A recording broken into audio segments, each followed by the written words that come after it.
কবর।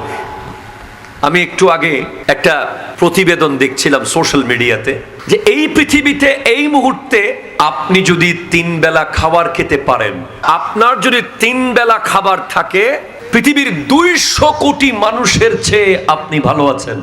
পৃথিবীতে কারেন্ট 200 কোটি মানুষ আছে যারা আগামী বেলায় কি খাবে সেটা তাদের কাছে নাই। যদি এই মুহূর্তে আপনার 2টা হাত, 2টা পা, 2টা চোখ, 2টা কান থাকে, শরীরের প্রত্যেকটা অঙ্গ ঠিক থাকে, পৃথিবীর প্রায় 130 কোটি মানুষের চেয়ে আপনি ভালো আছেন। পৃথিবীতে প্রায় 130 কোটি মানুষ আছে যাদের কারো হাত নাই, কারো পা নাই, কারো চোখ নাই, কারো কান নাই। তো এখন আপনার করণীয় কি? মূলত আপনি কোন রিজিকের পিছে ঘুরবেন, আপনি কিভাবে সুখে থাকবেন এই পৃথিবীর এই কদিনের দুনিয়াটাতে, সেখানে একটা বিষয় আপনাকে মনে রাখতে হবে, আমি মারা যাব, আমি মারা যাব, আই হ্যাভ টু গো, আমাকে যেতে হবে। এবং আরেকটা বিষয়, সব সময় নিচের দিকে তাকানো। আমার উপরের দিকে তাকালে আপনি কোনোদিন কবরের কথা স্মরণ করতে পারবেন না। আপনাকে তাকাতে হবে আপনার নিচে। যার কাছে কার আছে সে তাকাবে বাইকওয়ালার দিকে, যার কাছে বাইক আছে সে তাকাবে সাইকেলওয়ালার দিকে, যার কাছে সাইকেল আছে সে তাকাবে যার 2 পা আছে তার দিকে, যার কাছে 2 পা আছে সে তাকাবে যার 1 পা নাই তার দিকে, যার কাছে 1 পা আছে সে তাকাবে যার কাছে 1 পাও নাই তার দিকে। ঠিক কিনা? জোরে কথা বলেন। তাহলেই আপনি কবরকে মনে রাখতে পারবেন। আর যদি আপনি সাইকেলওয়ালা হয়ে বারবার মোটর সাইকেলের দিকে তাকান, মোটর সাইকেলওয়ালা হয়ে বারবার কারের জন্য আফসোস করেন, দুনিয়া আপনাকে ঘাস করে নেবে। আপনি দুনিয়ার পিছে এমন ভাবে ছুটবেন, হঠাৎ মারা যাবেন, কোনো প্রিপারেশন থাকবে না। ঠিক কিনা? জোরে কথা বলেন। উইদাউট প্রিপারেশন মৃত্যু অনেক রকম হয়। কেউ মরে গেছে রাস্তায়, কেউ মরে গেছে অফিসে চেয়ারে, কেউ মরে গেছে খাবার টেবিলে, আবার কেউ মরেছে জুমার নামাজে গিয়ে সিজদায়। কেউ হসপিটালে মারা যাচ্ছে, কেউ রোড অ্যাক্সিডেন্টে মারা যাচ্ছে, কেউ আগুনে পুড়ে মারা যাচ্ছে, কেউ পানিতে পড়ে মারা যাচ্ছে, আবার কেউ এমন মারা যাচ্ছে যে বলে দিচ্ছে তোরা প্রস্তুত থাক, আগামী রমজানের 17 তারিখ আমি মারা যাব। আপনি কোনটা চান? কেন চাইতে হবে? কারণ আপনি আনোয়ারা চাতুরী চমুনির আশেপাশে একটা বাড়ি করতে পারলেন কিনা না পারলেন দেখার বিষয় না, কিন্তু আপনার 3 হাত কবর, ওই বাড়িটা রেডি আছে।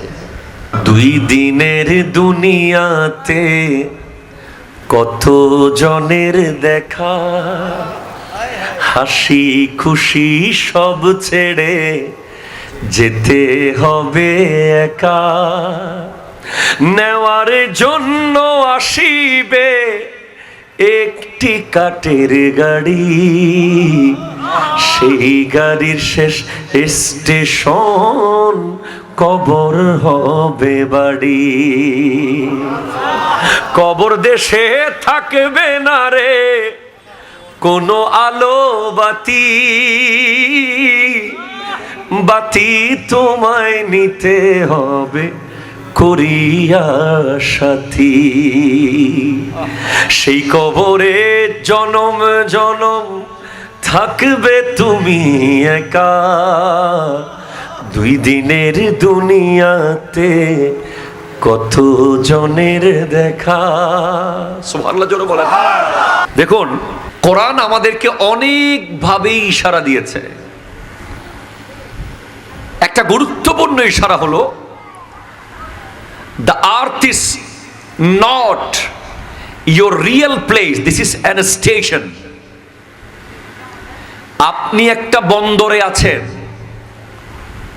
আমরা একটা এয়ারপোর্টে আছি, কিছুক্ষণের জন্য আমরা ল্যান্ড করেছি এখানে। এটা আমাদের ফাইনাল ডেস্টিনেশন নয়। আমরা একটা বন্দরে ছিলাম,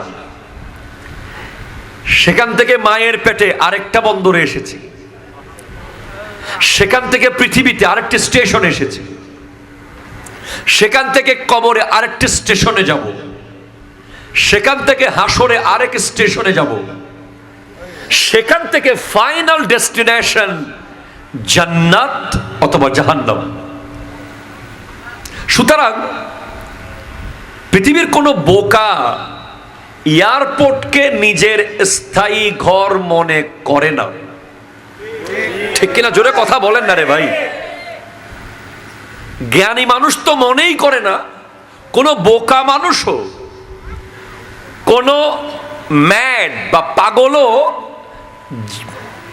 এয়ারপোর্টকে নিজের স্থায়ী বাড়ি মনে করে জানে যে এখান থেকে আমার চলে যেতে হবে। আপনি এয়ারপোর্টে কতক্ষণ বসে থাকতে পারবেন? 1 ঘন্টা, 2 ঘন্টা, 3 ঘন্টা পর আপনার বিরক্ত লাগবে, বলে যে টিকিট ক্যান্সেল কর, পরে আবার যাব। এয়ারপোর্টকে যারা নিজের স্থায়ী জীবন মনে করেছে তারা বোকা, ঠিক কিনা? জোরে কথা বলে। So be careful. আমি আপনাদেরকে প্রথমেই কবরের কথা বলার আগে আমি অ্যালার্ট করছি। অ্যালার্ট আমি কেন করব? আমার নবী করেছেন, সাহাবায়ে কেরাম করেছেন, তাবেঈন, তবে তাবেঈন, আইম্মায়ে মুজতাহিদিন, আউলিয়া সালেহিনরা প্রত্যেকে অ্যালার্ট করেছেন যে এটা তোমার আসল জায়গা নয়, ঠিক কিনা? জোরে কথা বলেন। তো আসল জায়গা কোনটা? আসল জায়গা কোনটা? ওই যে একটু আগে দুজন মানুষকে আমরা ক্র্যাশ দিলাম না? ওরা কি এমন কাজ করেছে যে ক্র্যাশ পেল? আমাদের সমাজে অনেক বড় বড় কাজ করে এটা সালামও পাচ্ছে না, ঠিক কিনা বলে? কারণ কাজটা এখান থেকে হয় না। যেই কাজটা এখান থেকে হয় ওটা অনেক ছোট কাজ হলেও মানুষের এখানে লাগে, আর যে কাজটা এখান থেকে হয় না এটা অনেক বড় কাজ হলেও এখানে টাচ করতে পারে না। এই দুজনকে আমরা যে ক্রেশ দিলাম, এরা দুজনে কি কাজ করেছে? এরা দুজন কবর কুড়েছে, ঠিক না বাবা? বিনা বেতনে, বিনা পয়সায়, যেখানে খবর পেয়েছে ওখানে চলে গেছে। তো ইনারা জানেন, অনেক কিছু দেখেন ইনারা যারা কবর করে। কাশ যদি আমি তাদের একজন হতে পারতাম, আমি যদি আমার এই কোট খুলে, এই টুপি খুলে, আমার এই দুনিয়ার যে দায়িত্বগুলো আছে এগুলো বাদ দিয়ে আমি যদি তাদের মতো একটা লুঙ্গি পরে, একটা গেঞ্জি পরে, একটা কোদাল নিয়ে কবর করতে পারতাম, তাহলে হয়তো আমি একটা জায়গার সাথে পরিচিত হতে পারতাম যেখানে আমাকে অনেক দিন থাকতে হবে, ঠিক কিনা? জোরে কথা বলেন না। তো আল্লাহ বলছেন মিনহা খালাকনাকুম, ওখান থেকে তোমাকে সৃষ্টি করা হয়েছে। ওয়া ফিহা নুঈদুকুম, ওখানে তোমাকে আবার যেতে হবে। ওয়া মিনহা নুখরিজুকুম, তোমাকে ওখান থেকেই তোলা হবে। তোমার আনোয়ারার কাফকো সেন্টারের পাশে তোমার অনেক দামি জায়গা আছে, তোমার এক একটা গন্ডা বা কাটা জায়গার অনেক দাম, এত বড় একটা ইন্ডাস্ট্রি তোমার পাশে। কিন্তু এখান থেকে তোমাকে বানানো হয় নাই, তোমাকে বানানো হয়েছে ওই জঙ্গলের ভিতরে, তোমার বাড়ির কবরস্থানে, যেখানে তোমার লাশ দাফন করা হবে, ওখান থেকে তোমাকে তৈরি করা হয়েছে, ঠিক কিনা? জোরে কথা বলেন। সো আমাদের মধ্যে এমন ব্যক্তি আমরা আছি যারা বছরকে বছর কবরের খবর নাই, টোটালি নাই। আপনি শুধু তাই না, আমি যে আয়াত পড়েছি ইয়াউমা নাহশুরুল মুত্তাকিনা ইলার রহমানি ওয়াফদা, ওই কবর থেকে অনেকেই উঠবে, তাদের মধ্যে যাদের গায়ে একটা ব্যাজ থাকবে, ব্যাজ তাকওয়ার, তারা আল্লাহর দরবারে যাবে মেহমান হয়ে, অ্যাজ এ গেস্ট। আপনারা একটু আগে আমাকে আনলেন না, কি মোহাব্বত করে এনেছেন। এর চেয়ে কোটি কোটি গুণ ভালোবেসে, রেসপেক্ট রেসপেক্ট দিয়ে, সম্মান দিয়ে ফেরেশতারা নিয়ে যাবে আল্লাহর দরবারে। ওয়া নাসুকুল মুজরিমিনা ইলা জাহান্নামা বিরদা। আবার যারা আল্লাহর দ্বীন, আল্লাহর কোরআন, আল্লাহর নবীর দেখানো পথের বাইরে চলেছে, মুজরিম, তাদেরকে ধাক্কা মেরে মেরে জাহান্নামের দিকে নেওয়া হবে। লা ইয়ামলিকুনা শাফাআ ইল্লা মান ইত্তাখাযা ইনদার রহমানি আহদা। কেউ শাফাআতের মালিক নয়, কিন্তু যাদের সাথে আল্লাহর ওয়াদা আছে তারা হাসরের মাঠে শাফাআত করবে। আমরা কবরেই থাকি ভাই, আপনি কি দেখেন নাই? আয় হায় হায়, বাঁশখালীতে আল্লাহ আমাকে কি দেখিয়েছে। আপনারা হয়তো জানেন যে বাঁশখালীর বন্যায় এই ফকির সবার আগে গিয়েছিলাম। আল্লাহ কি দেখিয়েছেন? পৃথিবীতে এমনও সিচুয়েশন হতে পারে 3 হাতের কবরের মাটিও আপনার নসিবে না জুটতে পারে।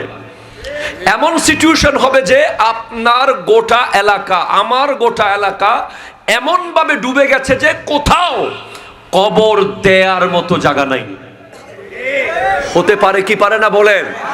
লাশ ভাসিয়ে দেওয়া হয়েছে। এই দৃশ্য কি আমরা দেখি নাই? লাশ যে ভাসতেছে, ওটাকে কোনো এলাকায় জায়গা নাই যে একটা কবর করব, কারণ সব জায়গায় পানি। দেখি নাই আমরা? বলেন দেখছেন কিনা বলেন? দেখেছি। এরপর আরেকটা দৃশ্য দেখেছি, মাত্র কবর দিয়েছে বন্যার কয়েকদিন আগে। পানির ঢল এমন ভাবে কবর নিয়ে চলে যাচ্ছে, বাবা এভাবে কবর ধরে আছে, কারণ সন্তানের কবর, লাশটা যেন পানিতে কোথাও চলে না যায়। এটাও আমরা দেখেছি। আর এটাও দেখেছি যেখানে কবর কুড়ে ওখানে পানি উঠে যায়, যেখানে কবর কুড়ে ওখানে পানি উঠে যায়।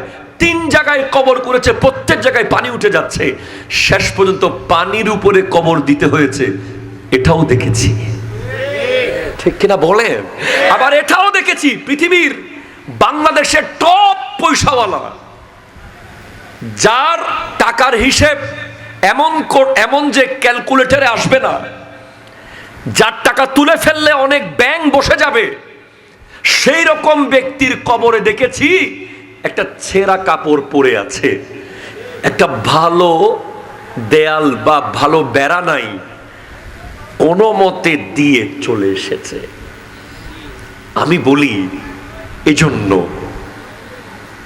আপনার প্রতিদিনের 24 ঘন্টার মধ্যে আপনার মিনিমাম 20 বার মৃত্যুকে স্মরণ করা, এটা হচ্ছে একজন মুমিনের নিয়মিত আমল। প্রতিদিন যে ব্যক্তি মিনিমাম 10 থেকে 20 বার স্মরণ করবে যে আমি তো মারা যাব, আমি তো মারা যাব, এই তো আমি চলে যাচ্ছি না। ওয়াল্লাহ, যে ব্যক্তি কবরকে চিনেছে, যে ব্যক্তি কবর চিনেছে, সে কোনোদিন হাসতে পারে না। কথা বলেন, কথা বলেন, কথা বলেন। সে ঠাট্টা করতে পারে না, সে মজাক করতে পারে না, সে মাদক খেতে পারে না, সে সুদ খেতে পারে না, সে ঘুষ খেতে পারে না, সে বাবা মার অবাধ্য হতে পারে না। যারা মাদক আসক্ত, যারা ঠাট্টা মজাকে আসক্ত, যারা আজকে ফজর জোহর আসর মাগরিব পড়ে নাই, যারা আজকে অন্যায়ভাবে ভাইয়ের সম্পদ দখল করছে, যারা আজকে একে অপরকে হত্যা করছে, যারা আজকে কথায় কথায় অন্যায়ে লিপ্ত আছে, তারা এখনো জানে না কবর কি। কথা বলেন, কথা বলেন, কথা বলেন। এখনো জানে না কবর কি। হায় হায় হায় হাই কবর। আল্লাহ, একটা চিরসত্য জিনিস কবর। আপনি শুনে অবাক হবেন, আমার বক্তব্য আপনারা শুনেছেন। একজন তাবেঈ, সুবহানাল্লাহ পড়েন, যিনি নিজের ঘরে কবর করে ফেলেছিলেন, বেডরুমে, নিজের বেডরুমে কবর করেছিলেন। কেন? প্রতিদিন যেন কবরটা মনে রাখতে পারেন। আমাদের এই পৃথিবীতে আমরা কবরের গুরুত্ব দিন দিন মানুষের কাছ থেকে কমে যাচ্ছে। আমরা দেখতে পাচ্ছি যে বাবাকে লাশ কবরে রেখে ছেলে 1 বছরও কবরস্থানে আসে নাই, ঠিক কিনা জোরে বলেন? মায়ের লাশ রেখে 5 বছরেও আর আসে নাই। অথচ আমার নবী বলেছেন, নাহাইতুকুম আন জিয়ারাতিল কুবুর ফাজুরুহা ফাইন্নাহা তুযাক্কিরুল আখিরা ওয়া তুরাক্কিল কলব। আমি তোমাদেরকে ইসলামের প্রথম দিকে কবর জিয়ারত করতে মানা করেছিলাম। কেন? তখন মানুষ পাথর পূজা করে ফেলতো, সেই কারণে কবরে যেতে মানা করেছি। কিন্তু এখন তোমাদেরকে আমি আদেশ করছি, তোমরা নিয়মিত কবর জিয়ারত করো। কেন? ফাইন্নাহা তুযাক্কিরুল আখিরা, এই কবর তোমাকে আখিরাতের কথা স্মরণ করিয়ে দেবে এবং ওয়া তুরাক্কিল কলব, তোমার কলবকে নরম করে দেবে। আমি এমন কবরস্থান দেখেছি যেখানে নেম প্লেটের মধ্যে লেখা আছে, হে প্রতীক একটু দাঁড়াও। একটু জোরে বলেন সুবহানাল্লাহ, জোরে বলেন। হে প্রতীক একটু দাঁড়াও, আজকে আমি যেখানে কালকে তুমি সেখানে আসবে। এত দৌড়াদৌড়ি করে চলে যায় না, একটু দাঁড়াও। দাঁড়িয়ে একবার সূরা ফাতিহা পড়ে যাও, 3 বার সূরা ইখলাস পড়ে যাও, কয়েকবার দরুদ শরীফ পড়ে যাও। আজকে আমার জন্য পড়ে গেলে কালকে তোমার জন্য কেউ এসে পড়বে। সুবহানাল্লাহ, জোরে পড়েন না রে ভাই। আজকে দিনে এমন একটা দুনিয়াতে আমরা এসেছি, এমন সিচুয়েশন আমরা এসেছি, তরুণ প্রজন্মকে কবর জিয়ারত থেকে বিমুখ করে দেওয়ার জন্য ভয়ঙ্কর লেভেলের ফিতনা তৈরি হয়েছে, ঠিক কিনা জোরে বলেন? বাংলাদেশের গুরুত্বপূর্ণ জায়গা থেকে বেদাতের ফতোয়া দেওয়া হচ্ছে।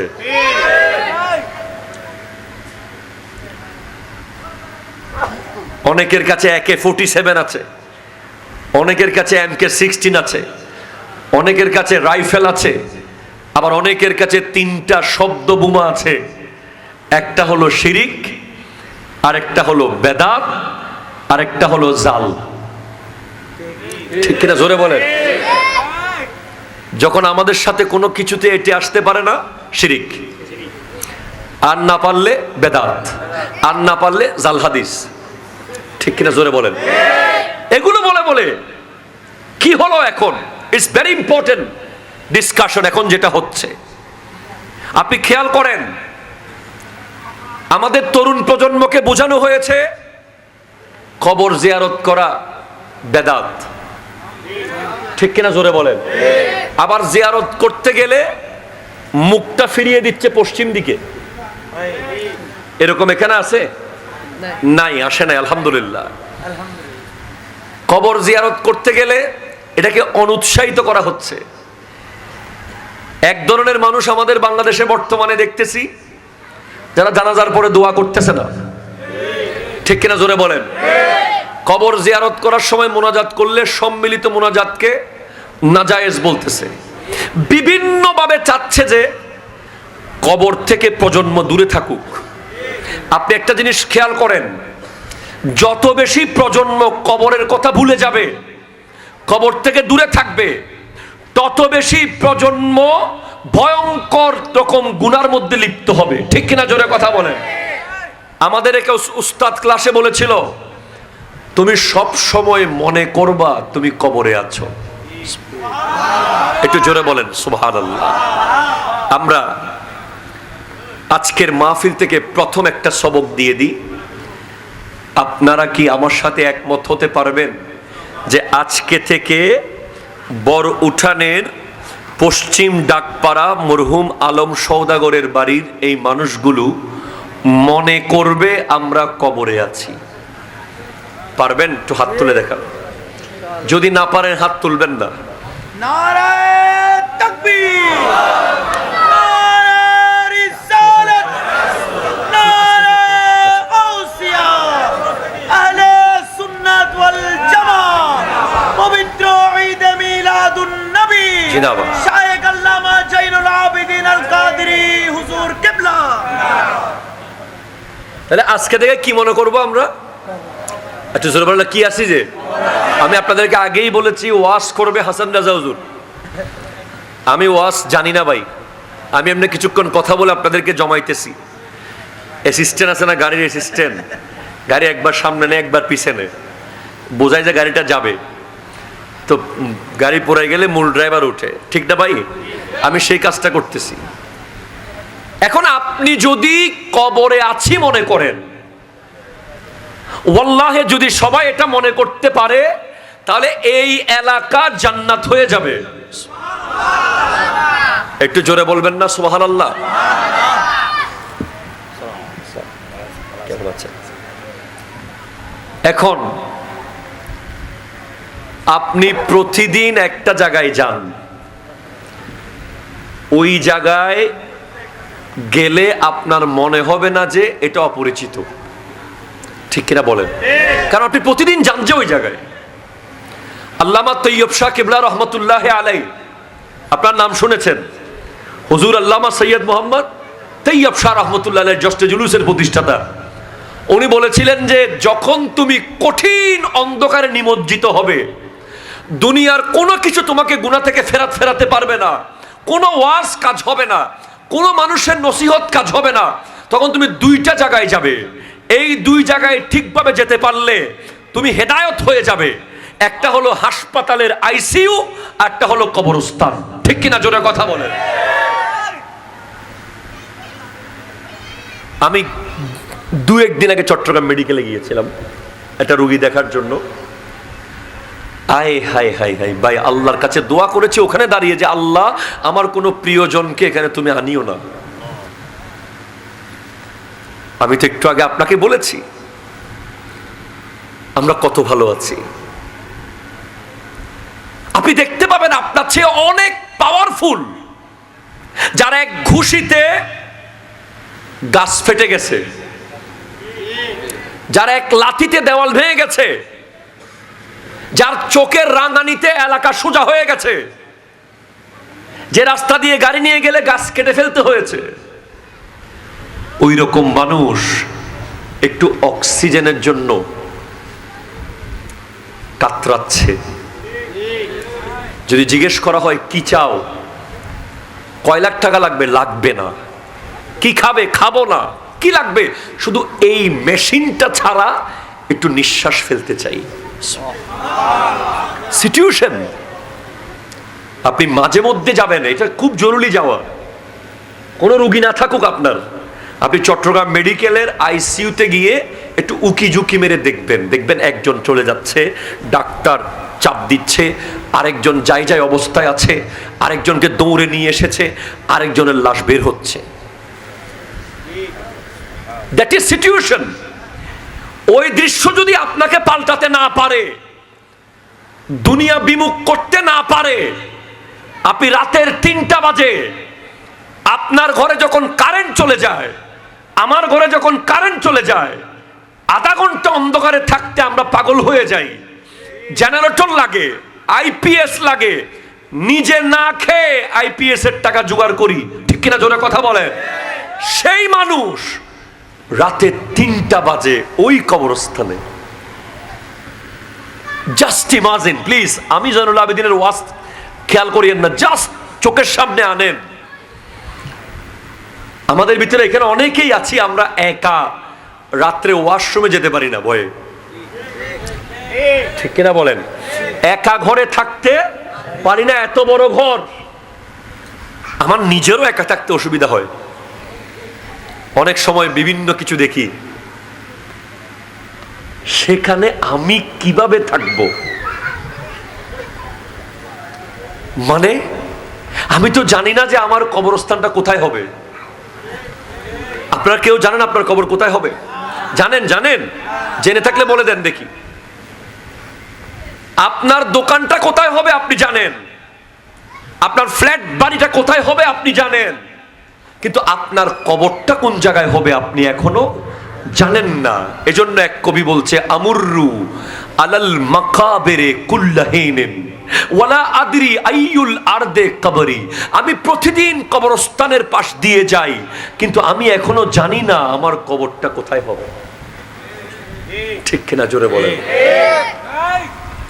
এই যে দেখেন, আই হাই হাই, হযরত সুলাইমান আলাইহিস সালামের উম্মতের এক ব্যক্তি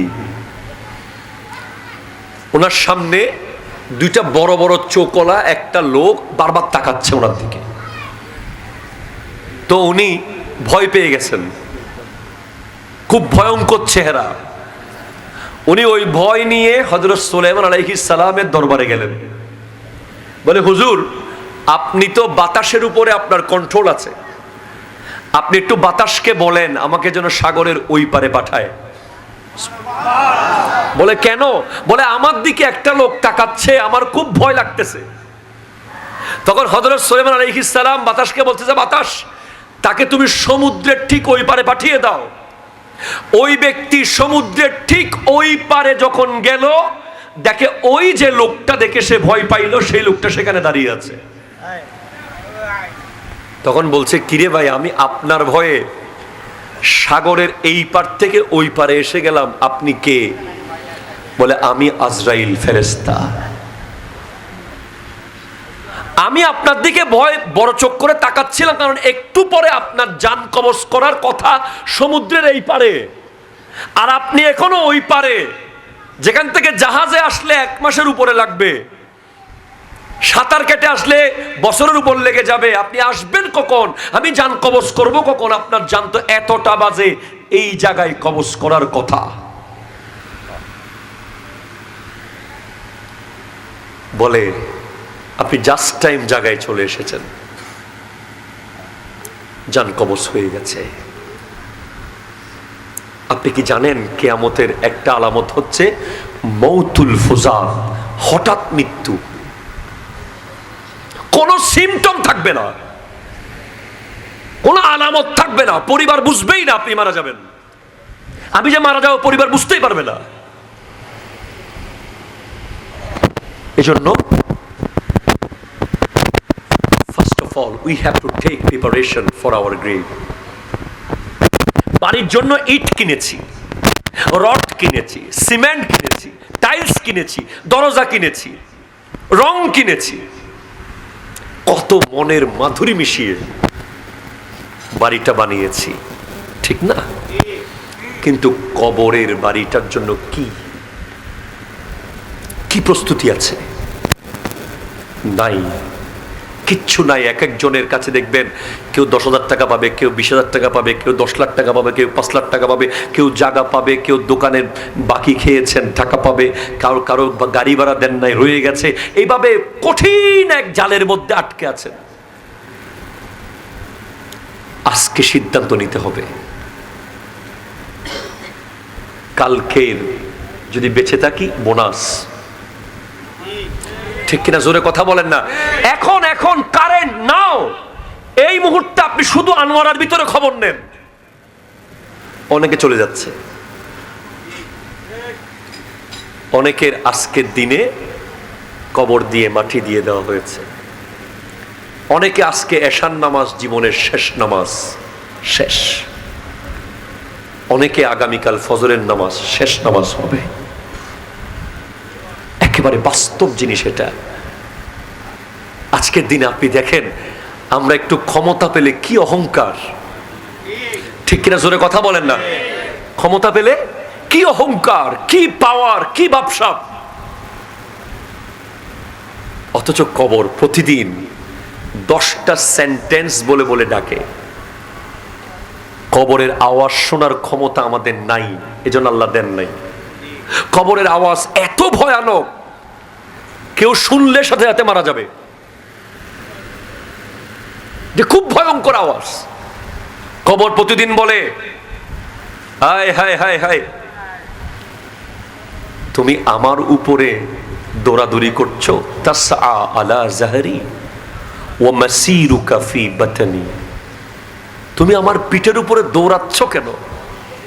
কথায় কথায় বাবার দিকে দৌড় দেওয়া, কথায় কথায় মায়ের দিকে দৌড় মারা, কথায় কথায় চাচার দিকে দৌড় দেওয়া, কথায় কথায় মুরব্বীর গায়ের দিকে দৌড় মারা।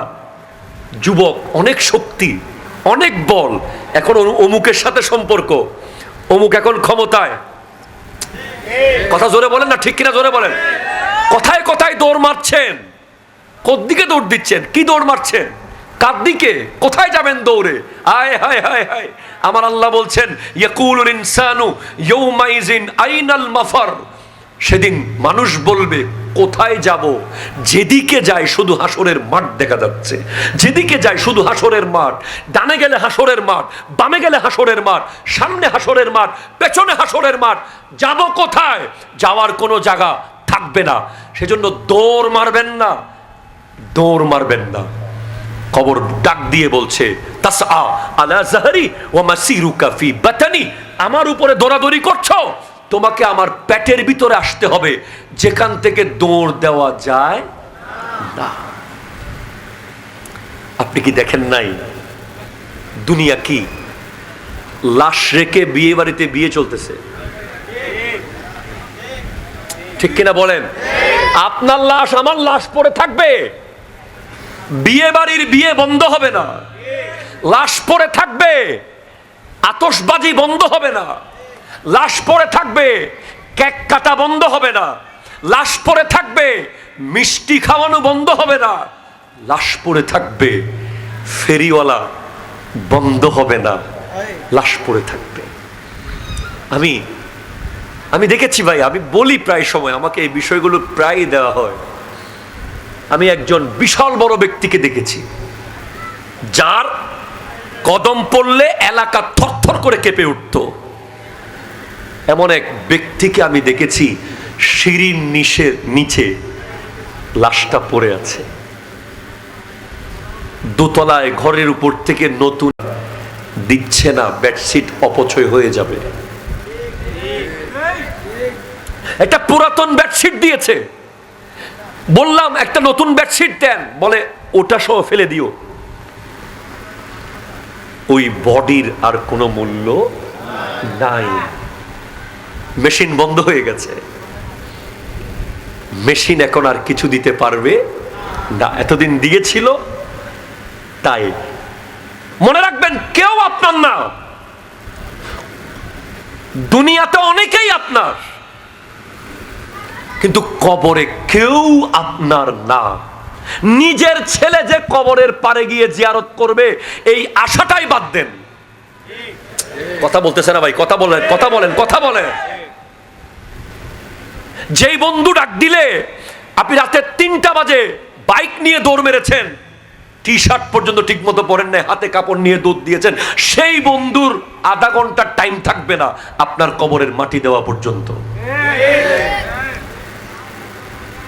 এটা দুনিয়া, দ্যাট ইজ দুনিয়া। আমি এটা রিয়ালাইজ করি, আমি মনে করি যে আমার কবরের পারে যাওয়ার টাইম আমার সন্তানের হয়তো নাও হতে পারে। ফোন করে বলে দেবে মসজিদের মুয়াজ্জিনকে, লাশটা দাফন করেন, বিকাশ নাম্বার দেন, টাকা পাঠাচ্ছি। হ্যাঁ, রিয়েলিটি। যদি সন্তান আপনার লাশ দাফন করতে আসে, যদি সে গোসল করায়, যদি সে কবরে রাখে, এটা আপনার নসিব। এটা নিয়মিত বিষয় না, এটা ভাগ্যের বিষয়। নিয়মিত বিষয় হলো আমার কবরের সামান আমি জোগাড় করে যাব, আমার কবরের সামান আমি জোগাড় করে যাব। কেউ যাবে না, কেউ থাকবে না, কেউ থাকতে পারবেও না।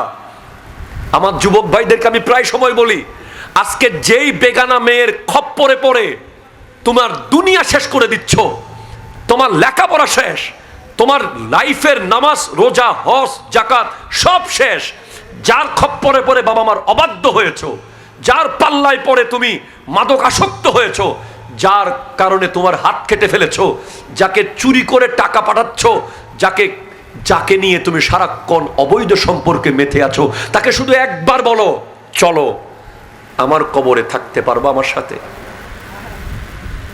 পারবে না। যেই মা আপনি বাসায় না গেলে রাত্রে ঘুমায় না, সারা রাত আপনার জন্য কাঁদে, যেই মা আপনাকে শীতের রাতে সিনার উপরে রেখেছিল, যেই মা আপনার জন্মের সময় জীবন দিতে প্রস্তুত ছিল, ডক্টরকে বলেছিল যে ডাক্তার সাহেব প্রয়োজনে আমি মারা যাব, আমার ছেলেকে বাঁচান, সেই মাও কবরের উপর থেকে ফেরত আসবে। ঠিক কিনা কথা জোরে বলেন। বাপ কবরের উপর পর্যন্ত যেতে পারবে, ভিতরে ঢুকতে পারবে না। বন্ধু পারবে না, বিবি পারবে না, সন্তান পারবে না, বয়ফ্রেন্ড পারবে না, গার্লফ্রেন্ড পারবে না, কলিগ পারবে না, কেউ যেতে পারবে না। সেই কবরে শুধু একজন যাবে, তিনি হলেন মুহাম্মদুর রাসূলুল্লাহ সাল্লাল্লাহু আলাইহি ওয়াসাল্লাম। চিৎকার দিয়ে বলেন মারহাবা। নারে তাকবীর, নারে রিসালা, নারে গাউসিয়া, আহলে হায় হায় হায় জামাত জিন্দাবাদ। হায় হায় হায় হায়। এই জন্য আমার আল্লাহ কত সুন্দর করে বলেছেন, কুল ইন কানা আবাউকুম ওয়া আবনাউকুম ওয়া ইখওয়ানুকুম ওয়া আশীরাতুকুম ওয়া আজওয়াজুকুম ওয়া আশীরাতুকুম ওয়া আমওয়ালুন ইকতারাফতুমুহা ওয়া তিজারাতুন তাখশাউনা কাসাদাহা ওয়া মাসাকিনু তারদাউনাহা আহাব্বা ইলাইকুম মিনাল্লাহি ওয়া রাসূলিহি। দুই দিনের দুনিয়াতে কত জনের দেখা, হাসি খুশি সব ছেড়ে যেতে হবে একা। নেওয়ার জন্য আসিবে একটি কাঠের গাড়ি, সেই গাড়ির শেষ স্টেশন কবর হবে বাড়ি।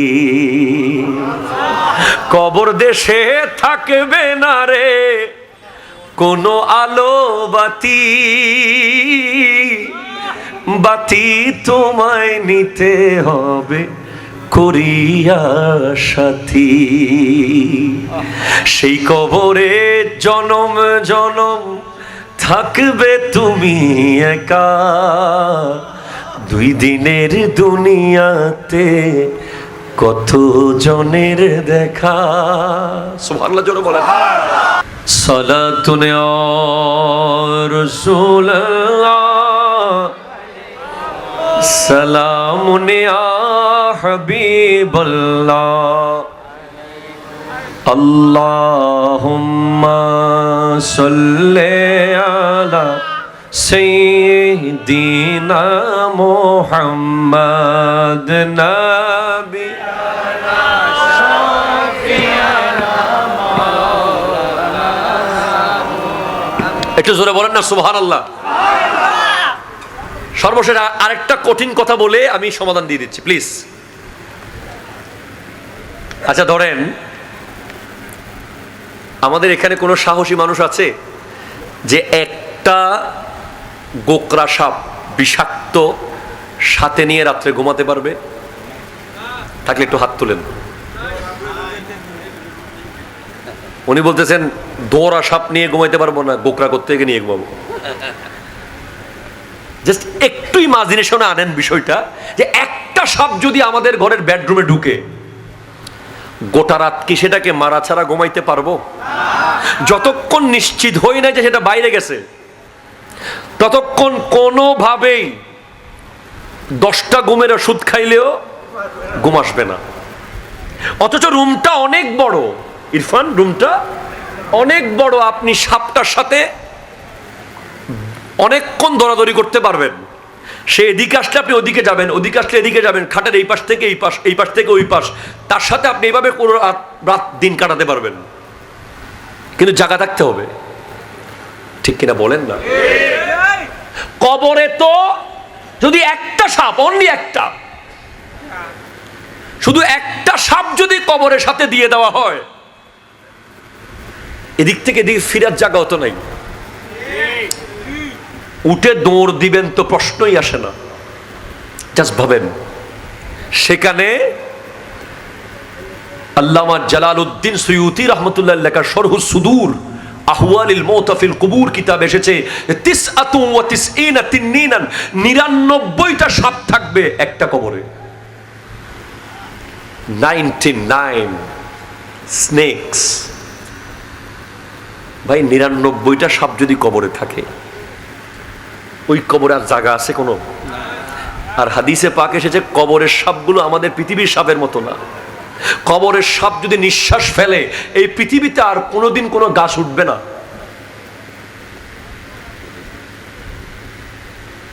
কিভাবে জুয়া খেলে মানুষ,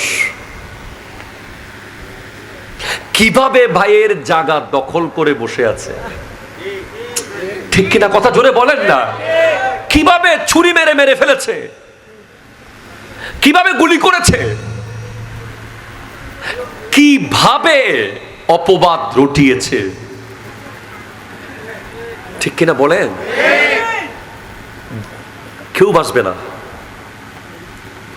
কারো বাঁচার কোনো সুযোগ, সবাইকে যেতে হবে।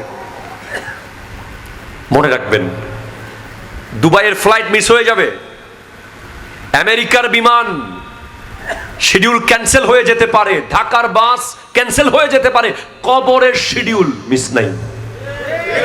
সবাই একটু দেখেন, এই মুহূর্তে এই প্যান্ডেলে যারা আছে, এই ক্যামেরাম্যান থেকে শুরু করে, সাউন্ড অপারেটর থেকে শুরু করে, আমি থেকে শুরু করে, জাস্ট এটা 2026,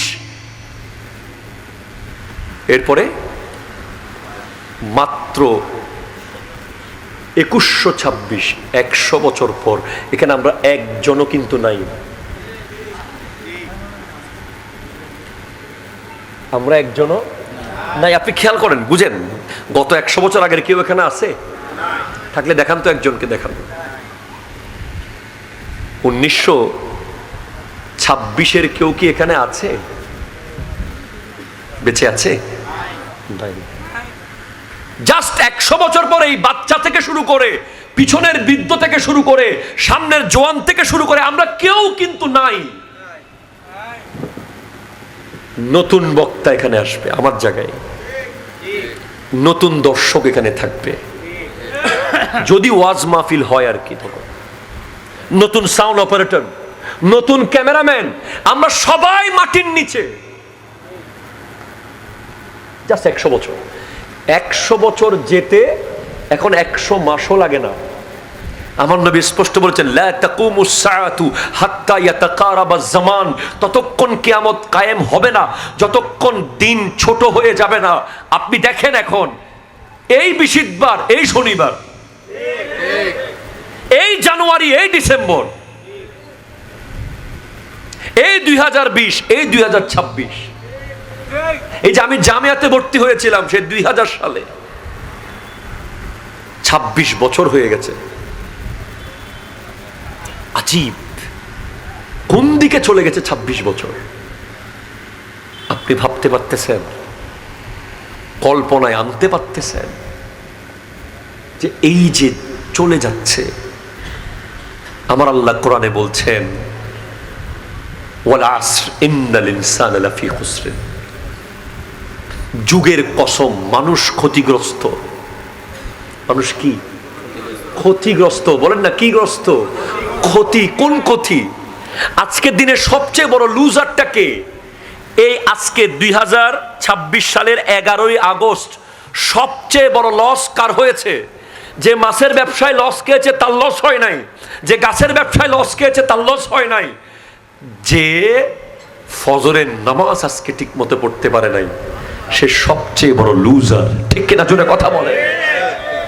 যে আজকে জোহর পড়ে নাই সে লুজার, যে আসর পড়ে নাই সে লুজার, যে মাগরিব পড়ে নাই সে লুজার, যে আজকে দিনে একটা দুরূদ পড়ে নাই সে লুজার, যে আজকে দিনে একটা জিকির করে নাই সে লুজার, যে আজকের দিনে কোনো গরিবকে সাহায্য করে নাই সে লুজার।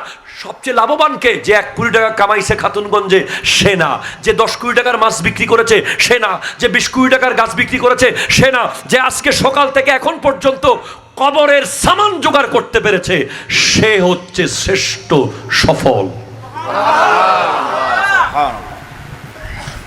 সফল। আপনি নিজেকে প্রশ্ন করেন, সকাল থেকে এখন পর্যন্ত কবরের লাগেজে কি কি ঢুকেছে? আমার নবী হযরতে জাবের রাদিয়াল্লাহু তাআলা আনহু বলছেন, ইয়া জাবের, হযরতে আবু যর গিফারি রাদিয়াল্লাহু তাআলা ডাক দিয়ে বলছেন, ইয়া আবা যর জাদ্দিদিস সাফিনাতা ফাইন্নাল বাহরা আমিকুন ওয়া খুযিজ জাদা কামিলান ফাইন্নাস সাফারা বাঈদুন ওয়া খাফফিল হামলা ফাইন্নাল আকাবাতা কুউদুন ওয়াখলিসিল আমালা ফাইন্নান নাকিদা বাসীরুন। আরো জোরে বলেন, আরো জোরে বলেন, আরো জোরে বলেন। হাই হাই হাই, আমি জানি না আপনাদের মনে কথাগুলো ঢুকাতে পারতেছে কিনা। হে আবু জর, হে আবু জর, জাদ্দিদি সাফিনা, জাহাজ সংস্কার করো। জাহাজ কি করো? প্লিজ একটু কাছে আসুন তো, চেয়ার নেই, কাছে আসুন, এই চেয়ারগুলো নেই, কাছে আসুন ভাইয়া, হুজুর, মুরব্বী, আরো কাছে আসেন, আসেন আসেন।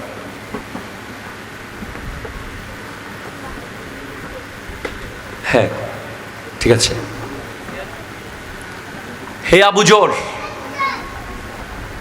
জাহাজের ছিদ্র ভরাট করো।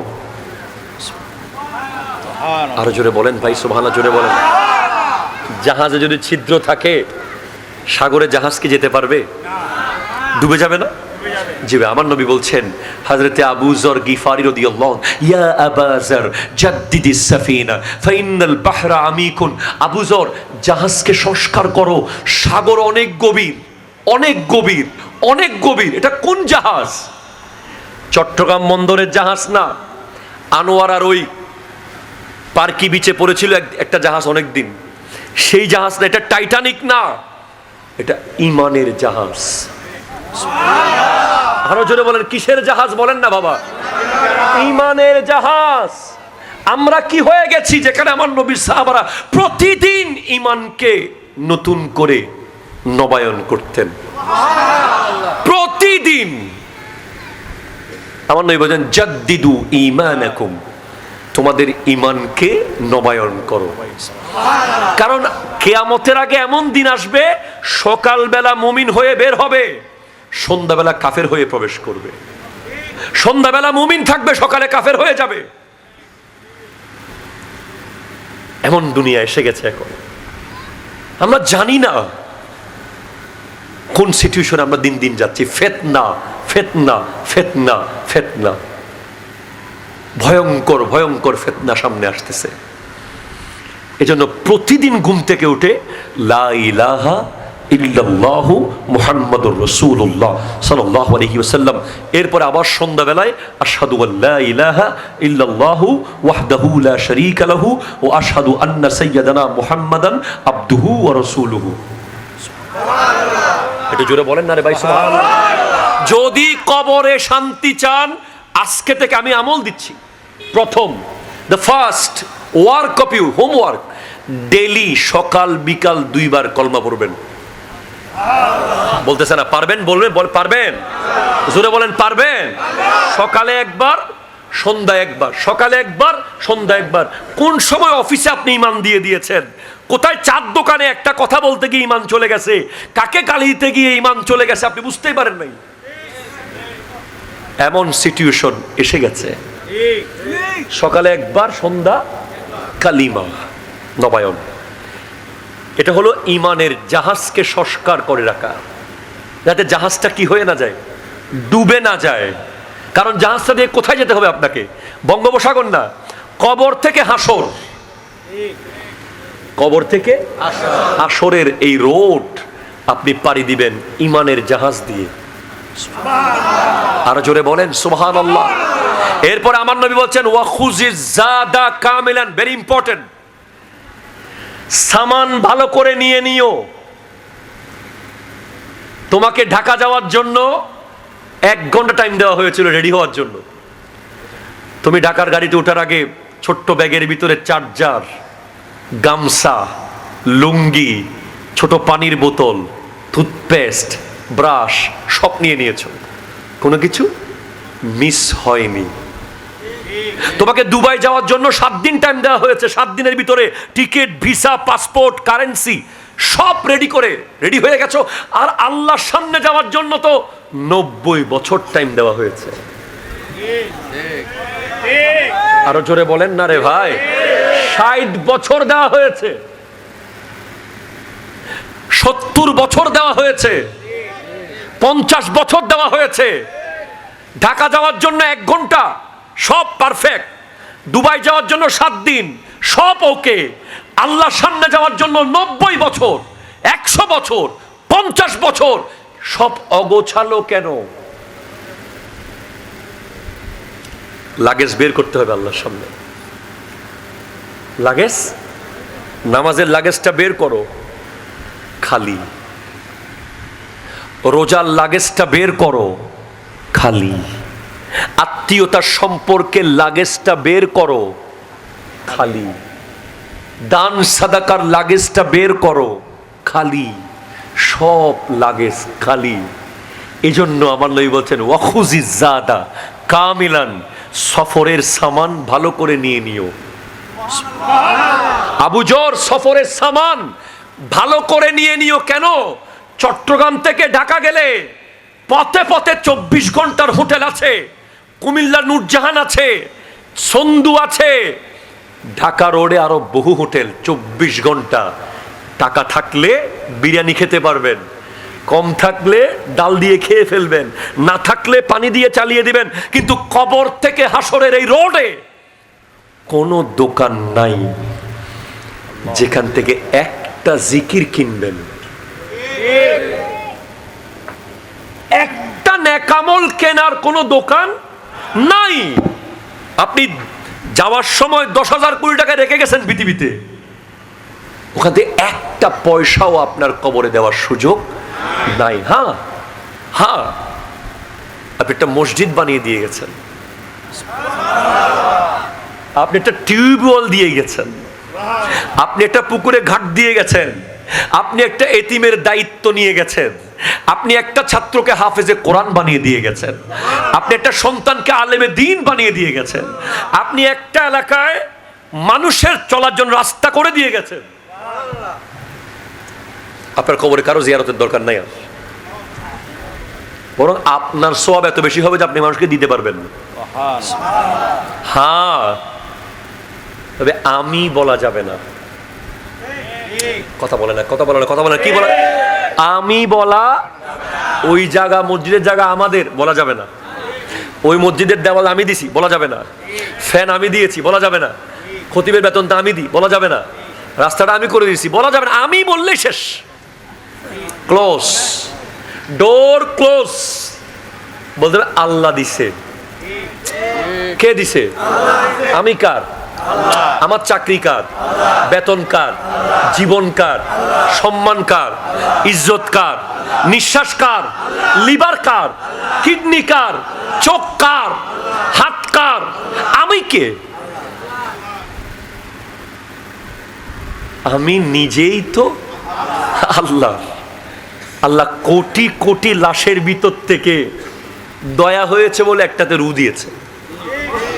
কোরআন বলছে হায় হায় হায় হায়, আল্লাহ আল্লাহ, ফাকুনতুম আমওয়াতান, তোমরা সবাই তো মৃত ছিলে, ফাআহইয়াকুম, আমি আল্লাহ জীবন দিয়েছি, সুম্মা ইউমীতুকুম, আবার মরণ দেব, সুম্মা ইউহয়ীকুম, আবার জীবন দেব, সুম্মা ইলাইহি তুরজাউন, সর্বশেষ আমার সামনে আসতে হবে।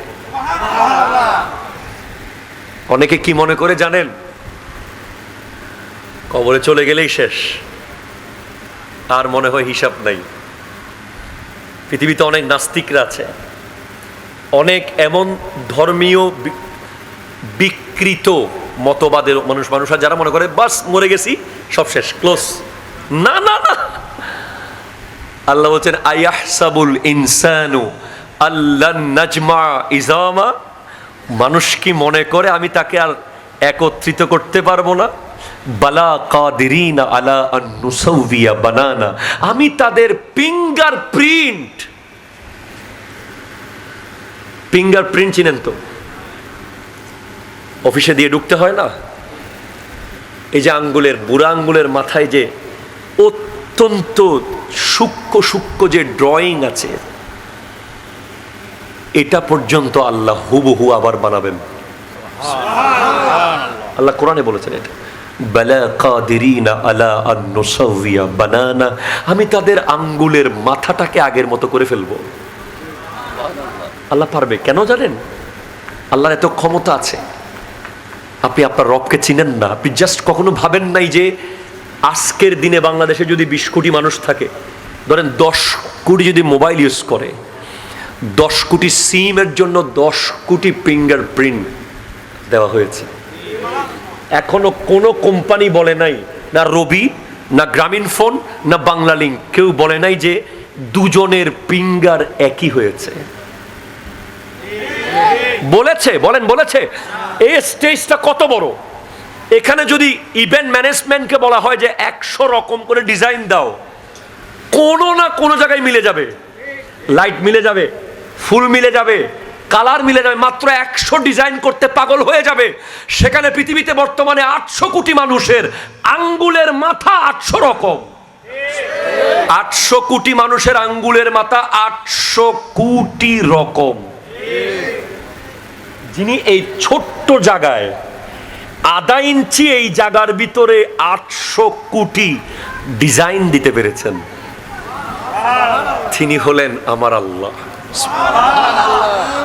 উনি শুধু তাই না, এটা বিজ্ঞানসম্মতভাবে প্রমাণিত। স্টেম সেল, আমাদের শরীরে একটা সেল আছে স্টেম সেল, যেই সেলটা এমন যে এটা যদি কবরে সব গোটা গা পচে হাড্ডি সহ শেষ হয়ে যাওয়ার পরেও ওই সেলটা কবরে পাওয়া যাবে। সায়েন্স বলছে ওই একটা সেল ছোট্ট, এটা মেমোরি কার্ডের মতো শরীরের ভিতরে আছে। ওই একটা জিনিস পাইলে ওটা থেকে হুবহু আপনাকে বানিয়ে ফেলতে পারবে, শুধু রু দিতে পারবে না। আজকে আপনি এআই দেখছেন না, এআই আমি না, মনে হচ্ছে আমি, কথাটা আমি বলি নাই, আমার মতো করে নিজের মতো করে কথা অ্যাড করে ছেড়ে দেওয়া হয়েছে। ঠিক কিনা? জোরে কথা বলেন না। দেখলে আপনি বুঝতেই পারতেছেন না যে কিরে জয়নুল আবেদিন কাদরী কি এই কথা বলতে পারে। আপনি গালাগালি শুরু করে দিয়েছেন, ইস হুজুরকে তো আমি অনেক ভালো মনে করতাম, এটা কি? এটা এআই। কিনা? জোরে কথা বলেন। প্রযুক্তি এমন হয়ে গেছে একটা মানুষকে মুহূর্তে লাঞ্ছিত করে ফেলতে পারবে। অনেক স্মার্ট না হলে, অনেক আপডেট এডুকেটেড না হলে বুঝবেন এটা কি বাস্তব না এআই। গ্রামে গঞ্জে মানুষ দেখলে গালাগালি শুরু করবে, কিরে উজুরি বেইন কি হইদে। যেখানে মানুষ এতটুকু বানিয়ে ফেলেছে, পৃথিবী থেকে এখন মানুষের কাজ উঠে যাচ্ছে সব রোবট। আপনি দেখেন রোবট দিয়ে ধান রোপণ থেকে শুরু করে, ধান কাটা থেকে শুরু করে, ধান চোরা থেকে শুরু করে, চাউল প্যাকেট করা সব রোবট করে ফেলতেছে, মানুষ নাই। এমন পরিস্থিতি আমরা এসে গেছি। আর্টিফিশিয়াল ইন্টেলিজেন্স, রোবট, এই পৃথিবী যেখানে মানুষ বানিয়ে ফেলতেছে এমন ভাবে। তার এআই কি, এআই নিয়ে চিন্তা করলে আপনি আশ্চর্য হয়ে যাবেন। আপনি চ্যাট জিপিটিকে প্রশ্ন করেন, জেমিনিকে প্রশ্ন করেন মোবাইলে যে তুমি কি বড়টান কর্ণফুলী চিনো, সে কর্ণফুলী বড়টানের পুরা আগাগোড়া হিস্ট্রি সব বলে দিবে। আজীব। তো দুনিয়ার মানুষ যদি এটা পারে, আল্লাহ কি করতে পারে? আপনি কোথাও গিয়ে বাঁচতে পারবেন না, যেখানে যাবেন ওয়ালাউ কুনতুম ফি বুরুজিম মুশাইয়াদা, তারার ভিতরে ঢুকে গেলে সেখান থেকে বের করে নিয়ে আসবে কে? আল্লাহ। হ্যাঁ, অনেকে ভূমিকম্প থেকে বাঁচার জন্য বিল্ডিং বানায়, ভূমিকম্প নিরোধক বিল্ডিং আছে না, বিল্ডিং এর নিচে একটা প্রযুক্তি দিয়েছে যে ভূমিকম্প না হওয়ার জন্য, মানে এটা স্প্রিং করবে বিল্ডিংটা। কিন্তু হ্যাঁ, চেষ্টা করছে মানুষ। আমি এটাকে অপমান করছি এমন না, বা ছোট করছি এমন না, কিন্তু সূরা জিলজাল যদি পড়েন, ইযা জুলজিলাতিল আরদু জিলজালাহা, এমন ভাবে হবে সেই ভূমিকম্পটা, এমন ভাবে পৃথিবী নড়বে, বিল্ডিং তো তছনছ হয়ে যাবে পানির মতো। শুধু তাই না, মাটির ভিতর থেকে স্বর্ণের খনি উপরে উঠে যাবে। এবং বলছে আল খারিয়াতু মাল খারিয়া, দরজায় নক, আপনি দরজা খুলেন বা না খুলেন আপনার ইচ্ছা, আপনার ঘরে কেউ আসছে। কিন্তু হাসর যখন আসবে, এটা নকিং এমন হবে যে ওমা আদরাকা মাল কারিয়া, আপনি কি জানেন এটা কি রকম? কারিয়া কি? ইয়াউমা ইয়াকুনুন নাসু কাল ফারাশিল মাবসুস, মানুষ উড়বে পোকার মতো। এমন একটা বাতাস আসবে, মানুষ উড়তে থাকবে যেন পোকা উঠতেছে, কোটি কোটি পোকা। ওয়াতাকুনুল জিবালু কালিহনিল মানফুস, আরে মানুষ তো ছোট, পাহাড়, এভারেস্ট, হিমালয়, কেওকারাডং, আদিনাথের পাহাড়, এরকম পাহাড় উঠতে থাকবে তুলার মতো, তুলার মতো। এই দৃশ্যের জন্য আমরা অপেক্ষা করছি। আমার নবী বলছেন, আবু যর ওয়াখাফিফিল হামলা, গুনার বোঝা হালকা করো। ফাইন্নাল আকাবাতা কুউদুন, ওই রাস্তা অনেক দুর্গম, রাস্তাটা চাতুরি চমুনি আর মজ্জার ট্যাকের মতো এত ইজি রোড না, এটা অনেক কঠিন রোড। এই রোডে এত কঠিন বোঝা নিয়ে যেতে পারবা না। এজন্য গুনাহকে হালকা করো, গুনাহকে হালকা করো, গুনাহকে হালকা করো। গুনাহ অনেক ভারী, একটা মিথ্যা কথার ওজন গোটা আনোয়ারার চেয়েও বেশি ওজন। একটা খেয়ানতের ওজন, এটা আপনি এখন ফিল করতে পারবেন না, তখন ফিল করতে পারবেন কত ভারী। এরপর লাস্টে বলেছেন ওয়াখলিসিল আমালা ফাইন্নান নাকিদা বাসীরুন, যা করবে আল্লাহর জন্য করো, ইখলাসের সাথে করো। কারণ সেদিন টাকা দিয়ে মামলা পরিবর্তন করা, টাকা দিয়ে উকিলকে কিনা, টাকা দিয়ে বিচারক কেনা যাবে না। আজকে কিনে ফেলতেছো, হোয়াটসঅ্যাপে টাকার অ্যামাউন্ট পাঠিয়ে দিয়েছো, বিচার ঘুরে গেছে। কথা জোরে বলেন না, ঠিক কিনা জোরে বলেন না।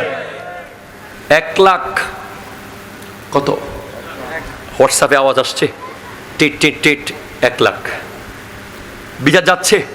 গরিবের ছেলের পক্ষে বিচার যাচ্ছিল, হঠাৎ হোয়াটসঅ্যাপের মেসেজ আসছে, সাথে সাথে বিচার ঘুরে গেছে। ওখানে বিচার ঘোরানো যাবে না। হ্যাঁ, বাঁচবেন কি করে? প্রথমে বলেছিলাম সকাল সন্ধ্যা ইমানকে নবায়ন করা। একটু জোরে বলেন, জোরে বলেন সুবহানাল্লাহ। দ্বিতীয় বলেছিলাম এমন একটা কাজ করে যাওয়া, এটা আপনি গরিব হলে শুধু মসজিদে একটা প্লাস্টিকের কল দেন 150 টাকা দিয়ে। অনেক কোটিপতি দেখবেন জাহান্নামে চলে যাচ্ছে, তার গরিব ড্রাইভার জান্নাতে যাচ্ছে, তার গরিব দারোয়ান জান্নাতে যাচ্ছে। প্রশ্ন করবে, কিরে সলিম, তুই তো আমার ড্রাইভার ছিলি, তুই কেমনে যাচ্ছস? স্যার 150 টাকা দিয়ে বড়টানের মসজিদে একটা প্লাস্টিকের কল দিছিলাম, ওই 150 টাকার কলে আমাকে উহুদ পাহাড় পরিমাণ সওয়াব এনে দিয়েছে। যতজন উজু করেছে ততটা সওয়াব আমি পেয়েছি।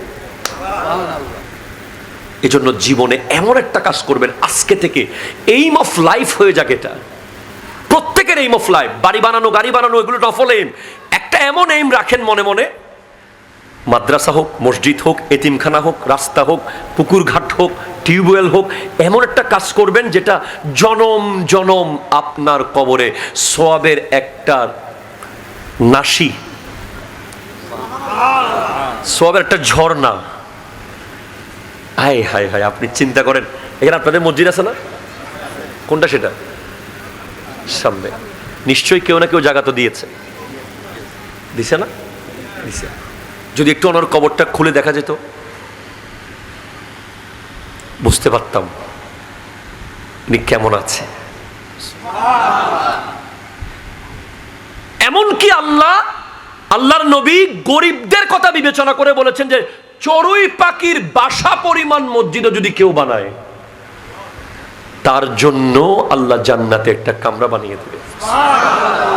এটা মুসনাদে আহমদের মধ্যে হাদিস এসেছে, চড়ুই পাখির বাসার পরিমাণ তো মসজিদ হয় না, এত বড় এটা চড়ুই পাখির বাসা, এখানে একটা চড়ুই পাখি আটবে। এত বড় মসজিদে কোথায় যায় নামাজ, কোথায় সিজদা, কোথায় আপনি মাথা রাখবেন, কোথায় দাঁড়াবেন? বলে না, আমার বান্দাদের মধ্যে, নবীজি বলছেন আমার উম্মতের মধ্যে এমন ব্যক্তি থাকবে যে ডেলি মাত্র 100 টাকা কামাবে, সেও যেন 20 টাকা দিতে পারে। তার 20 টাকা দিয়ে গোটা মসজিদের একটা কোণায় সামান্য সিমেন্ট হয়েছিল, ওটার কারণেও আল্লাহ তাকে জান্নাতে কামরা দিয়ে দেবে। তাহলে প্রথম কি বলেছি, প্রতিদিন কলমা কি করতে হবে? বলেন নাই?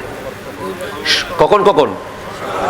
সকাল সন্ধ্যা হুট করে পড়ে নেবেন লা ইলাহা ইল্লাল্লাহু মুহাম্মাদুর রাসূলুল্লাহ সাল্লাল্লাহু আলাইহি ওয়াসাল্লাম। 2 নম্বর কি বলেছিলাম? না, পরের নেক্সট কাজটা কি দিয়েছি? এমন একটা কাজ করে যাওয়া যাতে আমার সন্তান জীবনে কবরের পারে না গেলেও যেন আমার কোনো অসুবিধা, প্লিজ ইটস ইম্পর্টেন্ট, লাইন ধরে, মানে কবর থেকে মুক্তি, কবরে আযাব থেকে মুক্তি পাওয়ার জন্য যে জিনিসগুলো দিচ্ছি, প্রতিদিন কালিমা পড়া, একটা সাদাকায়ে জারিয়ার কাজ করে যাওয়া।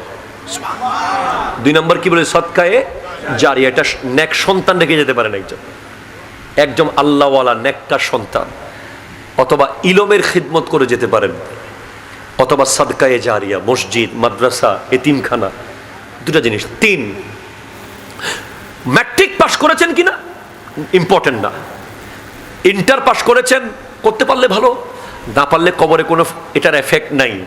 Honours, masters, BCS, MBA, PhD, doctor, no, একটা পাস করতে হবে, ঈমান পাস।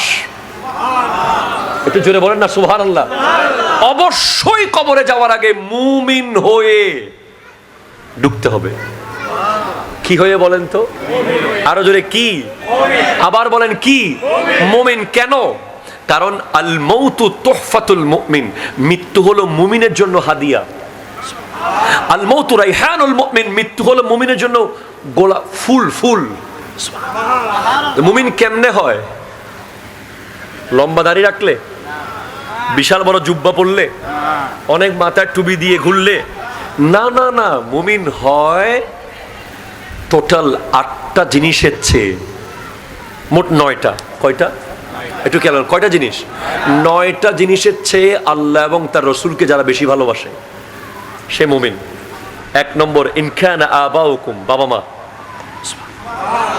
ওয়া আবনাউকুম, সন্তান, ওয়া ইখওয়ানুকুম, ভাই, ওয়া আশিরাতুকুম, ওয়া আজওয়াজুকুম, স্ত্রী, ওয়া আশিরাতুকুম, সমাজ, ওয়া আমওয়ালুন ইকতারাফতুমুহা, ব্যাংকের জমানো টাকা, ও তিজারাতুন তাকশাউনা কাসাদাহা, ব্যবসা লস হয়ে যাওয়ার ভয়, ও মাসাকিনু তারদাউনাহা, সুন্দর বাড়ি, বাপ মা, সন্তান, ভাই, স্ত্রী, সমাজ, ব্যবসা, জমানো টাকা, সুন্দর বাড়ি। 9 নম্বর, নিজের জীবন। এই 9টা বিষয়ের চেয়ে আল্লাহ এবং তার রসুলকে বেশি মোহাব্বত করতে হবে যদি কবরে শান্তি পেতে চান। 4, অবশ্যই 5 ওয়াক্ত নামাজ। ইমাম গাজালি ইহয়া উলুমিদ্দিন কিতাবে লিখছেন, কবরে যখন একজন মানুষ যাবে, তার পায়ের দিক থেকে যখন আযাব বের হবে, তখন একটা বডি, ফিজিক্যাল স্ট্রাকচার দাঁড়িয়ে যাবে, এসে একটা বডি দাঁড়িয়ে যাবে তার সামনে, আযাবকে আটকে দেবে। তখন জিজ্ঞেস করবে আযাবে ফেরেশতা, তুমি কে? বলে, আমি তার নামাজ, যেগুলো সে পায়ের উপর দাঁড়িয়ে দাঁড়িয়ে পড়েছিল। এরপরে কোরআন তিলাওয়াত। আল কোরআনু জুন্নাতুন, কোরআন ঢাল। ডান দিক থেকে আযাব আসবে, বাম দিক থেকে আযাব আসবে, কোরআন দাঁড়িয়ে যাবে এসে। এ তুমি কে? আমি কোরআন। কি করছো এখানে? এই ব্যক্তি প্রতিদিন সকালে 1 পৃষ্ঠা করে আমাকে পড়তো। আজকে আমি তাকে কবরের সাপ থেকে রক্ষা করব, বিচ্ছু থেকে রক্ষা করব। হ্যাঁ। এরপরে নিয়মিত দান সাদাকা। 2 টাকা দিয়ে আপনি কবর আযাব থেকে মুক্তি পেয়ে যেতে পারেন। 2 টাকা। সুবহানাল্লাহ বলতেছেন না? আপনার সামর্থ্য আছে, পকেটে আছে মাত্র 2 টাকা, আপনি এমন এক ব্যক্তিকে দিয়েছেন, উনি হুট করে হাত তুলে দিয়েছে, আল্লাহ এই ব্যক্তিকে তুমি রক্ষা করো। একটু জোরে বলতেছেন না সুবহানাল্লাহ? অনেক সময় 2 টাকা দিয়ে ক্যান্সার থেকে বেঁচে যেতে পারেন। মানুষের দোয়া এমন যে কখন লেগে যায়। একটু জোরে বলেন সুবহানাল্লাহ। একটু জোরে শুয়ে পড়েন, আল্লাহুম্মা